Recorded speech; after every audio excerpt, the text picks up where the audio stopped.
Audio Jungle.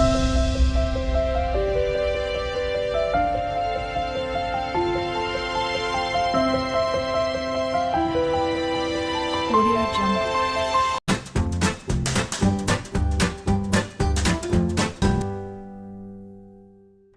Hello everyone. In this second video, we will talk about Newton's second law of motion.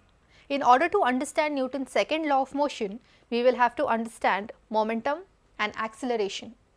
You must have noticed that when we are in a shopping mall, it's easier to start pushing an empty shopping cart than a full shopping cart. But once you start, it's easier to stop the empty one than the full one. Why is that so? This video will help us answer that question. Let's perform an activity and find out more about it. This is a Newton's cradle, which explains momentum beautifully. These metal balls are of the same size and the same density. Their masses are also the same. Hence, they transfer energy to each other very visibly. It's the easiest way to understand the conservation of momentum. Observe this Newton's cradle. If we vary the number of balls, what will happen? Let's find out. If I release one ball from one side, one ball gets pushed out. If I release two balls from one side, two balls from the other side get pushed out. Now what will happen if I release three balls from one side? Three balls will oscillate. This is happening because the momentum is conserved. Now what will happen if we vary the size of the balls? Let's find out with another variant of Newton's cradle. Here is a setup that explains conservation of momentum like Newton's cradle. Here is a marble and a metal ball. Let's see how they react to each other when they collide. If the lighter mass is stationary and the heavier mass has certain velocity, it drags the lighter mass along with itself. If the roles are reversed and the heavier mass is stationary and the lighter one has a velocity, it barely pushes the heavier mass. Now, if both of them have a certain velocity, which let's assume is the same, let's see what happens. The lighter mass gets pushed out. Momentum of an object is due to its motion. Hence, if velocity is 0, momentum will also be 0. Acceleration, as you have learnt before, is the change in velocity per unit time.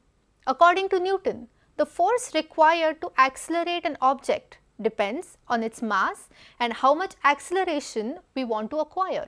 That is, F is equal to ma. This is Newton's second law of motion. Force equals mass times acceleration. In the Newton's cradle, the force we are applying on the marble is dependent on the mass of the marble and how much acceleration we want to acquire. Thus, we get an answer to our question. Full shopping cart has more mass. So, in order to accelerate it for moving, we have to push it with more force. Will you be able to tell now if your weight and mass will be the same on Moon as it is on the Earth? Well, your mass will be exactly the same because it is simply the matter that is inside you. It will not change anywhere in the universe, but weight depends on the gravitational acceleration of the planet you are standing on. Gravitational acceleration of Earth is much higher than that of the Moon.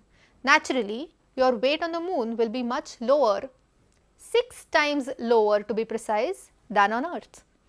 If you want to make your own Newton's cradle, click on the link below for detailed directions.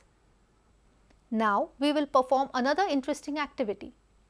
Here, we have two plastic balls, a thread and a needle. Let's sew these balls into this thread.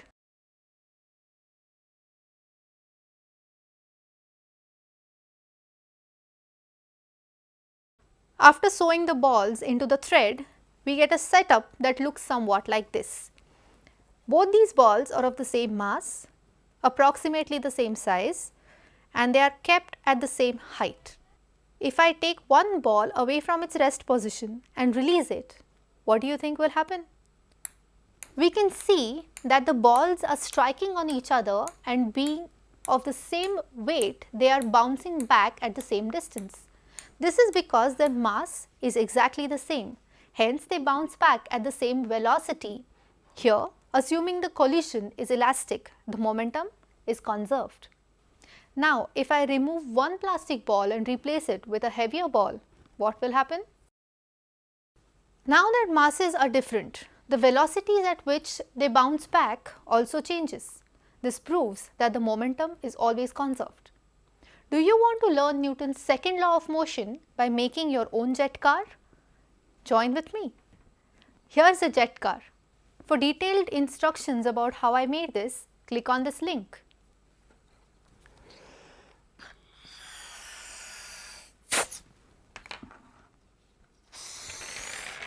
If I inflate this balloon exactly the same,